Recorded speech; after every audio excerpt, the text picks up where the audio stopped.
തദ്ദേശ തെരഞ്ഞെടുപ്പിൽ UDF BJP വൻ മുന്നേറ്റമെന്ന വാദം വസ്തുതാ വിരുദ്ധമെന്ന കണക്കുകൾ. ജില്ലാ പഞ്ചായത്ത് മുനിസിപ്പാലിറ്റി കോർപ്പറേഷൻ വോട്ടുകളെ അടിസ്ഥാനപ്പെടുത്തി കണക്ക് കൂട്ടിയാൽ 64 നിയമസഭാ മണ്ഡലങ്ങളിൽ LDF-നാണ് മേൽക്കൈ. തലസ്ഥാന നഗരസഭയിൽ ഏറ്റവും കൂടുതൽ വോട്ട് ഇടതുമുന്നണിക്കാണ്. തിരുവനന്തപുരത്ത് 10 നിയമസഭാ മണ്ഡലങ്ങളിലും കൊല്ലത്ത് 7 നിയമസഭാ മണ്ഡലങ്ങളിലും LDF ആണ് മുന്നിൽ. വിവരങ്ങളുമായി നിർബൻ തിരുവനന്തപുരത്ത് നിന്ന് ഒരിക്കൽ കൂടി നമ്മളോടൊപ്പം ചേരുകയാണ്. നോക്കാം ആ കണക്കുകൾ പറയുന്നത് എന്താണെന്ന്. നിർബൻ, ഇപ്പോൾ സംസ്ഥാനത്ത് തദ്ദേശ തെരഞ്ഞെടുപ്പ് കടന്നുപോയിരിക്കുന്നു. പ്രതീക്ഷിച്ചൊരു ജനവിധി LDF-ന് അനുകൂലമായി സംഭവിച്ചിട്ടില്ല. പക്ഷേ കണക്കുകൾ പറയുമ്പോൾ ലോക്സഭാ തെരഞ്ഞെടുപ്പിൽ നിന്ന് അന്ന് വെറും 19 മണ്ഡലങ്ങളിൽ മാത്രമാണ് LDF-ന് ലീഡ് ഉണ്ടായിരുന്നത്. ലോക്സഭാ തെരഞ്ഞെടുപ്പിൽ നിന്ന് ഈ തദ്ദേശ തെരഞ്ഞെടുപ്പ് കഴിയുമ്പോൾ 64 നിയമസഭാ മണ്ഡലങ്ങളിൽ LDF-ന് ലീഡുണ്ടോ? ഒപ്പം തന്നെ മറ്റു പലയിടങ്ങളിലും 1000-ൽ താഴെ മാത്രം ലീഡാണ് UDF-നുള്ളത് എന്ന കണക്കുകളും ഇതിന്റെ കൂടെ ഉണ്ടല്ലോ. എന്താണ് ഈ കണക്കുകൾ നമ്മളോട് പറയുന്നത്?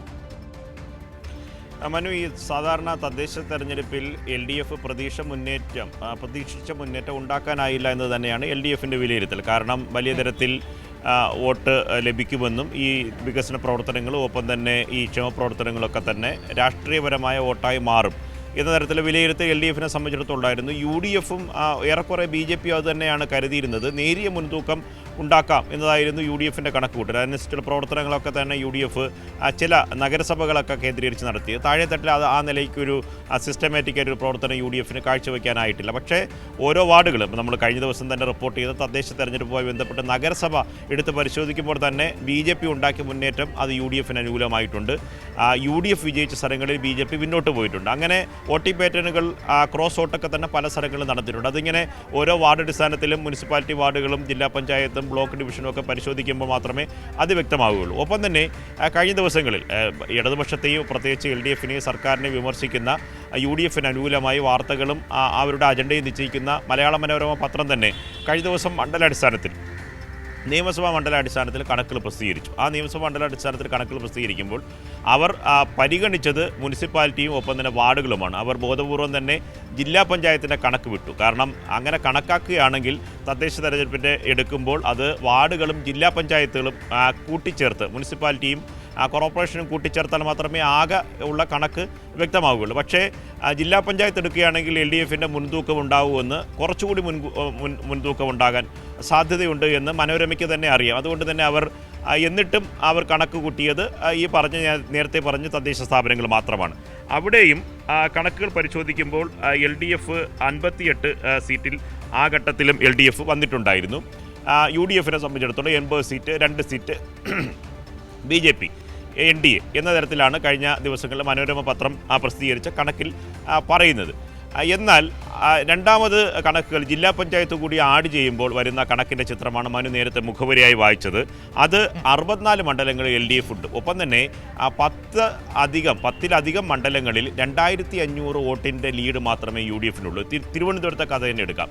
തിരുവനന്തപുരത്ത് ആകെ 10 നിയമസഭാ മണ്ഡലങ്ങളിൽ മനോരമയുടെ കണക്ക് പരിശോധിച്ചാൽ മാത്രം 10 സീറ്റുകളിൽ നിയമസഭാ മണ്ഡലങ്ങളിൽ LDF മുന്നിലാണ്. അതിൽ മനോരമ പറയുന്നത് നെയ്യാറ്റിൻകര 1350 വോട്ടിനാണ് നെയ്യാറ്റിൻകര മണ്ഡലത്തിൽ UDF-ന് ലീഡുള്ളത്. എന്നാൽ ജില്ലാ പഞ്ചായത്തിൻ്റെ കണക്കെടുത്താൽ അത് 3000-നും 4000-നും ഇടയിലേക്ക് LDF-ന് ലീഡുണ്ട്. അങ്ങനെ തദ്ദേശ സ്ഥാപനങ്ങളിലെ ജില്ലാ പഞ്ചായത്ത് കൂടി കണക്കെടുക്കുമ്പോൾ അത് മനസ്സിലാവും. നേരത്തെ ഞാൻ പറഞ്ഞ നഗരസഭയുടെ കണക്കിൽ തന്നെ ആകെ കണക്കിൽ പരിശോധിക്കുമ്പോൾ LDF-നാണ് ആകെ നഗരസഭയിൽ പോളായ വോട്ടുകളിൽ മുന്നിൽ LDF-ആണ്. അത് കഴിഞ്ഞ് രണ്ടാം സ്ഥാനത്ത് നിൽക്കുന്നത് UDF-ന്, രണ്ടാം സ്ഥാനത്ത് നിൽക്കുന്നത് BJP-ക്ക് LDF-നേക്കാൾ കുറവാണ്. മാത്രമല്ല 3-ാം സ്ഥാനത്താണ് UDF ഉള്ളത്. UDF കഴിഞ്ഞ പാർലമെൻറ്റ് തെരഞ്ഞെടുപ്പിൽ നഗരസഭയിൽ ലഭിച്ച വോട്ടുകളെക്കാൾ ബഹുദൂരം പിന്നിലാണ്. വലിയ കുത്തനെയുള്ള ഇടിവാണ് UDF-നുണ്ടായത്. ആ ഇടിവ് സ്വാഭാവികമായി BJP സമാഹരിച്ച് BJP-യിലേക്ക് പോയി എന്ന കാര്യം ഉറപ്പാണ്. അത് പരസ്പരം വച്ചുമാറിയതാണ് എന്നതിലുള്ള സൂചന എന്ന് പറഞ്ഞാൽ നമുക്ക് മുട്ടട വാർഡിലെ വോട്ടിംഗ് പാറ്റേൺ എടുത്താലും കുന്നുകുഴി വാർഡിലെ വോട്ടിംഗ് പാറ്റേൺ എടുത്താലും നമുക്ക് മനസ്സിലാവും. കാരണം UDF മുന്നിൽ വന്ന വിജയിച്ച 2 സീറ്റുകളിലും 500-ന് താഴെ 350-400 വോട്ടാണ് BJP പിടിച്ചത്. അതേ BJP-യാണ് നഗരസഭയിൽ മറ്റ് വാർഡുകളിൽ 2000-ഉം 1800 വോട്ട് മുകളിൽ പിടിച്ചത്. എന്തുകൊണ്ട് അതുണ്ടായെന്ന് ചോദിച്ചാൽ പരസ്പരം പൊതുവായി LDF ഒന്നാം കക്ഷിയായി അധികാരത്തിൽ കൊണ്ടുവരരുത് എന്ന പരസ്പര ധാരണ എല്ലാ വാർഡുകളിലും ഉണ്ടായിട്ടുണ്ട്. അത് ബഹുഭൂരിപക്ഷ വാർഡുകളിൽ BJP അനുകൂലമാക്കി മാറ്റുകയും മറ്റ് വാർഡുകളിൽ കോൺഗ്രസ് അനുകൂലമാക്കി മാറ്റിയെന്നതാണ്. ഒപ്പം തന്നെ തിരുവനന്തപുരം ജില്ലയുടെ കഥ ഞാൻ പറഞ്ഞു. അടുത്ത് പ്രധാനപ്പെട്ട ഒരു കാര്യം നമുക്ക് സൂചിപ്പിക്കാനുള്ളത് കൊല്ലം ജില്ലയുടെ കഥയാണ്. നമുക്കതുകൂടി വ്യക്തമാകുമ്പോൾ നമുക്ക് ഏറെക്കുറെ കാര്യങ്ങൾ മനസ്സിലാവും. കൊല്ലം ജില്ലയിൽ വോട്ട് നില പ്രകാരം കൊല്ലം ജില്ലയിൽ 11 നിയമസഭാ മണ്ഡലങ്ങളാണ് ആകെയുള്ളത്. അതിൽ കഴിഞ്ഞ ദിവസങ്ങളിൽ വന്ന കണക്കുകളല്ല, ജില്ലാ പഞ്ചായത്തിൻ്റെ അടിസ്ഥാനത്തിൽ കണക്ക് പരിശോധിക്കുകയാണെങ്കിൽ 7 ഇടത്ത് LDF ആണ് മുന്നിൽ. ആ ജില്ലകളിലെ ഓരോ കണക്ക് നിയമസഭാ മണ്ഡലം കണക്കാക്കിയാണ് കൊല്ലം, ഇരവിപുരം, പുനലൂർ, ചടയമംഗലം, കുന്നത്തൂർ, ചാത്തന്നൂർ, കൊട്ടാരക്കര മണ്ഡലങ്ങളിൽ LDF-നാണ് മുൻതൂക്കം. കരുനാഗപ്പള്ളി, കുണ്ടറ, ചവറ, പത്തനാപുരം മണ്ഡലങ്ങളിൽ UDF ആണ് മുന്നിൽ.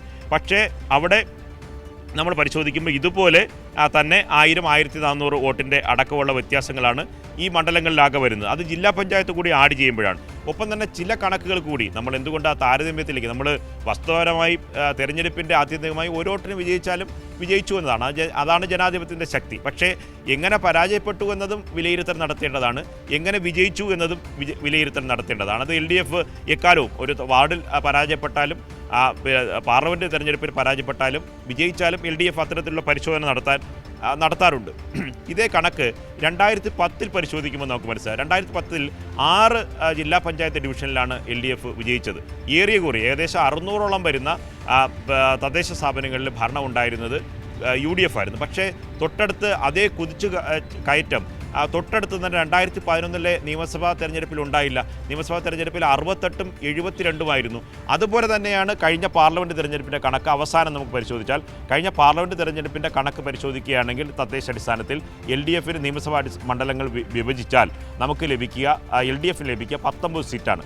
ആ 19 സീറ്റിൽ നിന്ന് 64 സീറ്റിലേക്ക് ഉള്ള കുതിച്ചുകയറ്റം അങ്ങനെയാണ് എങ്കിൽ രാഷ്ട്രീയപരമായി പിന്നോട്ടായിരുന്നു കഴിഞ്ഞ പാർലമെൻറ്റ് തെരഞ്ഞെടുപ്പിൽ പോയിട്ടുണ്ട് എങ്കിൽ രാഷ്ട്രീയപരമായി മുന്നോട്ട് വന്നിട്ടുണ്ട്. 64 സീറ്റിലേക്ക് വന്നിട്ടുണ്ട്. 64 സീറ്റിനൊപ്പം തന്നെ 10 മണ്ഡലങ്ങൾ ഞാൻ നേരത്തെ സൂചിപ്പിച്ചതുപോലെ 2000 വോട്ടിനും 3000 വോട്ടിനും താഴെയാണ്, 2500 വോട്ടിന് താഴെയാണ് LDF പിന്നോട്ട് നിൽക്കുന്നത്. അങ്ങനെ പരിശോധിക്കുകയാണെങ്കിൽ പൂർണ്ണമായി തിരിച്ചടി എന്ന് പറയാൻ കഴിയില്ല. UDF-ന് മുന്നേറ്റം ഉണ്ടാക്കാൻ കഴിഞ്ഞിട്ടുണ്ട് എന്ന കാര്യം വസ്തുതയാണ്. LDF-ന് രാഷ്ട്രീയപരമായി സമ്പൂർണ്ണമായ തിരിച്ചടിയാണ്. NDA-ക്ക് വലിയ മുന്നേറ്റമുണ്ടായി എന്ന തരത്തിലുള്ള മാധ്യമങ്ങൾ നൽകുന്ന നരേഷൻ, ആ തരത്തിലുള്ള പ്രചരണം തെറ്റാണ് എന്നതാണ് ഈ കണക്കുകൾ വ്യക്തമാക്കുന്നത്. മനു. ഓക്കെ, താങ്ക് യു നിർബനാണ് തിരുവനന്തപുരത്ത് ഈ കണക്കുകളുടെ സമഗ്രമായ വിവരങ്ങൾ നമ്മളോട് പറയുന്നത്. ഈ കണക്കുകൾ പറയുന്നത് എന്താണ്? അങ്ങനെ ഈ കണക്കുകൾ വച്ചൊരു കഥ പറയാൻ കാരണമുണ്ട്. കാരണം വേറൊന്നുമല്ല, മാധ്യമങ്ങളിലൂടെയൊക്കെ വരുന്ന പ്രചരണം ആ രീതിയിലാണല്ലോ. LDF-ന്റെ അടിത്തറയെ തുടർന്ന് വലിയ തിരിച്ചടി ഉണ്ടായി, BJP-ക്ക് മുന്നേറ്റം ഉണ്ടാക്കാൻ കഴിഞ്ഞു എന്നൊക്കെയാണല്ലോ പകൽ വാർത്തകളിൽ നമുക്ക് കാണാൻ കഴിയുന്നത്. പക്ഷേ വൈകുന്നേരങ്ങളിലെ ഒരു ചില ഇരുട്ടുമുറി ചർച്ചകളിലും മറ്റും എന്നാൽ അതിൽ വ്യത്യാസം വരാറുണ്ട്. അതിൽ ചിലരൊക്കെ കൃത്യമായ കണക്കുകൾ നമ്മുടെ മുൻപിലേക്ക് പറയുകയും ചെയ്യാറുണ്ട്. ഇവിടെ എന്താണ് സംഭവിച്ചത്? LDF-നെ സംബന്ധിച്ച് അവരുടെ അടിത്തറ ശക്തമായിട്ട് തന്നെ നിൽക്കുന്നുണ്ട്. പക്ഷേ അവർ പ്രതീക്ഷിച്ച മുന്നേറ്റം ഉണ്ടാക്കാൻ കഴിഞ്ഞില്ല എന്നത് വസ്തുത തന്നെയാണ്. അതെന്തുകൊണ്ട് സംഭവിച്ചു എന്ന വിഷയത്തെ അവർ അഡ്രസ്സ് ചെയ്യുന്നുണ്ട് എന്ന് തന്നെയാണ് പ്രധാനപ്പെട്ട കാര്യം. അവർ ജനങ്ങളിലേക്ക് ഇറങ്ങുകയാണ് അതിൻ്റെ കാര്യങ്ങൾ തേടിയെന്ന് ഇന്നലത്തെ LDF യോഗത്തിന് ശേഷം കൺവീനർ തന്നെ മാധ്യമങ്ങളോട് സംസാരിച്ചപ്പോൾ പറയുകയും ചെയ്തതാണ്. പക്ഷേ മാധ്യമങ്ങൾ പറയുന്നത് പോലെ അല്ല കാര്യങ്ങളെന്ന് പറയാൻ വേണ്ടിയിട്ടാണ് ഈ കണക്കുകൾ ഞങ്ങൾ നിങ്ങളുടെ മുൻപിലേക്ക് വച്ചത്.